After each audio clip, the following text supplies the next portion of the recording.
మనమే చేస్తున్నాం ఇవన్నీ. వీటన్నింటినీ స్వీకరించడానికి కూడా దేవుడు ఇష్టపడితే మనం చేసేటటువంటిది ఆ కోసే గర్భడిగా చెప్పబడే స్వామివారి గర్భాలయ ఉండేటటువంటి మండపం దాటి స్వామివారి పెదవుల దాకా చేరుతుంది. అట్లా ఆయన పెదవుల దాకా స్వీకరించడానికి చాలా తక్కువ మందికి సంబంధించిన ద్రవ్యాన్ని ఇష్టపడతాడు. అందరి దగ్గర నుంచి కూడా ఆయన తీసుకోడు. అట్లాంటి తక్కువ మందిలో ఈ గ్రామస్తులు ఉండేటువంటి భక్తులు కూడా కావాలి అని కోరుకుంటున్నా.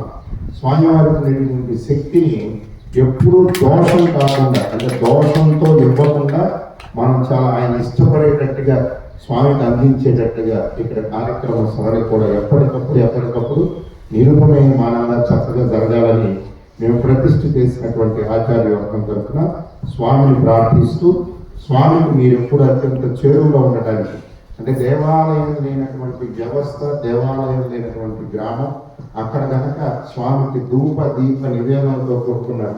కనీసం అంటే నిమిత్త మాత్రంగా భూమండలం మొత్తంలో ఎటువంటి ప్రదేశానికి వెళ్ళినా దొరికేటటువంటిది నీరు, ఒక చిన్న పత్రమైన స్వామివారికి ఆకు, అది కాని పక్షంలో పొగ, హోమం, ఏమీ లేకపోతే అతి దరిద్రంగా ఉండేటువంటి వాడు కూడా ఏం చేస్తాడు, నిప్పులు కలిగితే ఆ వచ్చేటటువంటి పొగనైనా స్వామివారికి చూపించి స్వీకరించమని అవుతారు. అట్లా కుమ్మరి అనేటటువంటి భక్తులు వెంకటేశ్వర స్వామి చేసింది చాలా చక్కగా వెంకటాద్రి మనకి చెప్పబడింది. ఈ మూడింటినైనా ఇవ్వడానికి ముందు అసలు అక్కడ దేవాలయం అనేటటువంటిది ఉండాలి.